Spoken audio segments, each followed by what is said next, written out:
Logical master जी, हमारे इस YouTube channel में आपका फिर से स्वागत है। दोस्तों, आज हम आपके लिए 6 मज़ेदार और जासूसी पहेलियाँ लेकर आए हैं। तो चलिए आज की पहली पहेली के साथ शुरू करते हैं। आप एक जेल के कैदी हो। नहीं, असलियत में नहीं, आपको ये अनुमान लगाना है कि जी हाँ, आप इसमें एक जेल में कैदी हो और यहाँ पे आपके सामने 2 कैदी और हैं। आपको किसी भी तरीके से इस जेल से भाग निकलना है। आप उन दोनों कैदियों से पूछते हो कि यहाँ से कैसे बाहर निकला जा सकता है। तो दोनों कैदी बताते हैं कि हम दोनों यहाँ से पहले भी भागने की कोशिश कर चुके हैं, लेकिन हर बार हम लोग यहाँ पे पकड़े जाते हैं। सबसे पहले पहला वाला कैदी बताता है कि जब मैंने यहाँ से भागने की कोशिश करी थी तो मैंने यहाँ पे देखा था कि ये पूरी की पूरी जेल एक नदी से घिरी हुई है, और जब मैंने उस नदी को तैर के क्रॉस करा तो दूसरी तरफ एक सिपाही मेरा इंतजार कर रहा था। उसने मुझे पकड़ के दोबारा से जेल के अंदर डाल दिया।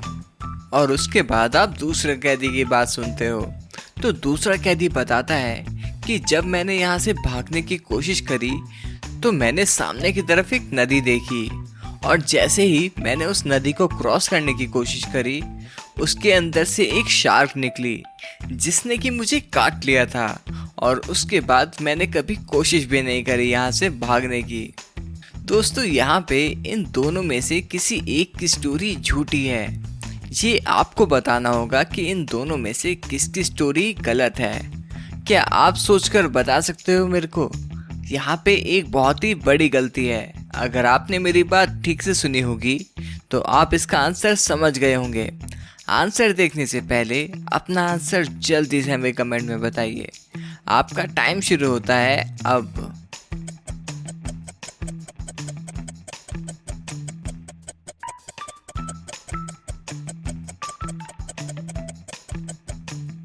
तो चलिए इसका आंसर देख लेते हैं।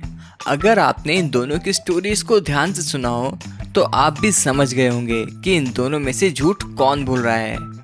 ये जो सेकंड नंबर वाला कैदी है, ये झूठ बोल रहा था। इसने हमें बताया था कि जब इसने यहाँ से भागने की कोशिश करी थी तो नदी में शार्क ने इसे काट लिया था। ये सुनते ही हमें समझ जाना चाहिए कि ये वाला जो आदमी है ये झूठ बोल रहा है, क्योंकि जो शार्क होती है वो समुद्र में रहती है, वो नदी में नहीं रह सकती। इसका मतलब ये हुआ ये जो सेकंड वाला आदमी है ये झूठ बोल रहा है।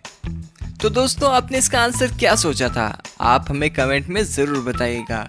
तो चलिए अगली पहेली को सॉल्व करते हैं। रोहन आज जैसे ही सुबह सुबह ऑफिस पहुंचता है तो उसे पता चलता है कि जो उसने 2 दिन पहले लॉटरी खरीदी थी वो आज जीत चुकी है।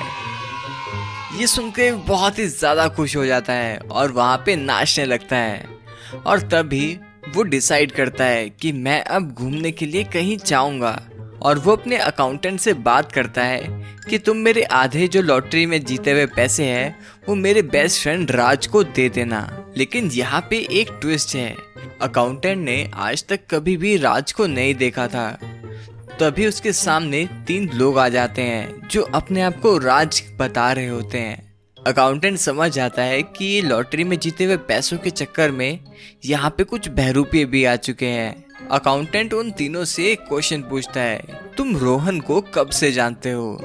तो पहला वाला लड़का कहता है कि रोहन को मैं बचपन से जानता हूँ, जब से हम 3rd क्लास में थे।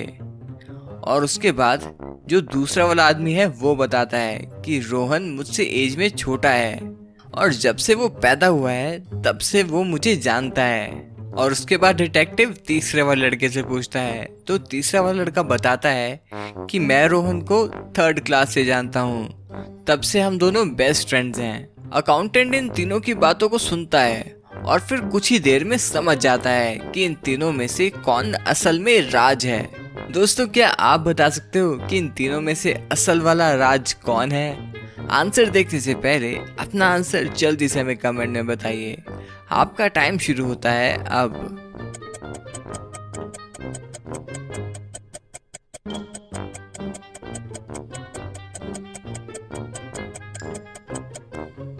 तो चलिए इसका आंसर देख लेते हैं। इन तीनों में से ये दोनों बहरूपीय हैं और जो ये वाला लड़का है यही असली राज है। लेकिन ये हमें कैसे मालूम चला? अगर आप ध्यान से देखोगे तो यहाँ पे जो इसने हाथ में ब्रेसलेट पहना है इसके ऊपर आर बना हुआ है।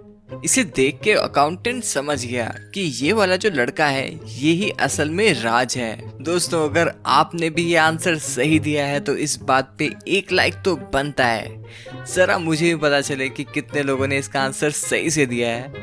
तो चलिए अगली पहेली सॉल्व करते हैं।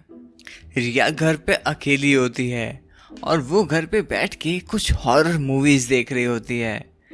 वो मूवीज देखते देखते इतना ज्यादा खो जाती है कि उसे सामने से दो हाथ आते हुए दिखते हैं जो कि उसे टीवी के अंदर खींच लेते हैं। रिया को वो हाथ एक भूतिया घर के अंदर खींच लाते हैं। घर के अंदर रिया को एक अजीब सा आदमी दिखता है जो कि रिया को बताता है कि मैं यहाँ पे लोगों को टीवी में से खींच लेता हूँ और फिर उन्हें मार देता हूँ। लेकिन उनसे सबसे पहले मैं एक क्वेश्चन पूछता हूँ, अगर वो उसका आंसर बता देते हैं तभी मैं उन्हें जाने देता हूँ। लेकिन आज तक किसी ने भी उसका सही आंसर नहीं बताया है। अगर तुमने उसका आंसर बता दिया तो मैं तुम्हें यहाँ से जाने दूंगा, लेकिन अगर तुम्हारा आंसर गलत हुआ तो मैं तुम्हें यहाँ से कभी भी जाने नहीं दूंगा। रिया को उस आदमी की बात माननी पड़ती है क्योंकि अब उसके पास और कोई ऑप्शन है भी नहीं। तो वो आदमी रिया से क्वेश्चन पूछने शुरू करता है। सबसे पहली पहली पूछता है, मैं चींटी जितना हूँ, मैं हाथी जितना हूँ, मैं चीते जितना तेज भी दौड़ता हूँ और मैं हर जगह होता हूँ, बताओ मैं कौन हूँ? तो दोस्तों, क्या आप इसका आंसर सोच के हमें कमेंट में बता सकते हैं? आपको इसका आंसर देने के लिए 10 सेकंड का टाइम मिलेगा, तो जल्दी से अपना आंसर सोच के हमें कमेंट में बताइएगा। आपका टाइम शुरू होता है अब।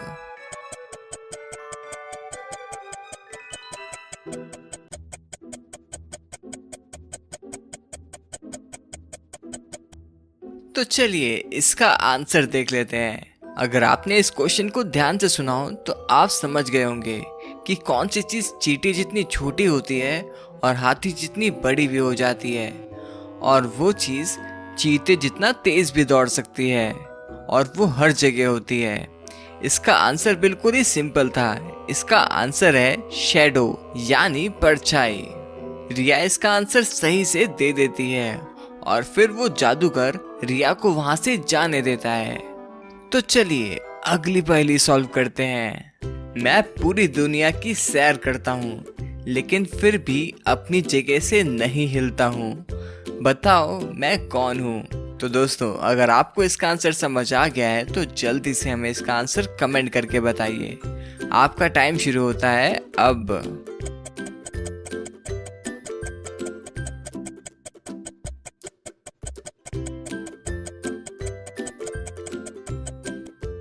दोस्तों, इसका आंसर है स्टैम्प, जो कि चिट्ठी पे साइड में लगा रहता है और वो पूरी दुनिया की सैर करता है लेकिन फिर भी अपनी जगह से नहीं हिलता है। तो चलिए अगली पहेली सॉल्व करते हैं।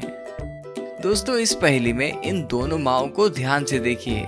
आपको ये देखकर बताना है कि इन दोनों में से कौन सी माँ एक किलर है। आंसर देखने से पहले अपना आंसर जल्दी से हमें सोच के बताइए। आपका टाइम शुरू होता है अब।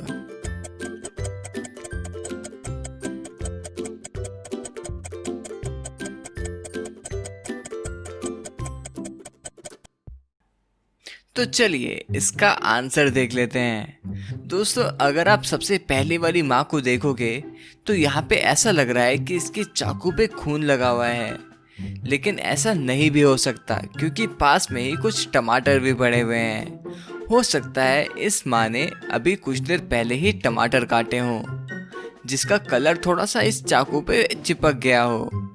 लेकिन जहाँ तक बात है दूसरी वाली माँ की, उसने अभी अभी पैनकेक बनाए हैं और अगर आप ध्यान से देखोगे तो उसके ओवन के अंदर किसी इंसान का हाथ लग रहा है। इसका मतलब ये हुआ कि ये जो सेकंड वाली मॉम है ये एक किलर है। तो दोस्तों, क्या आपका भी यही आंसर था?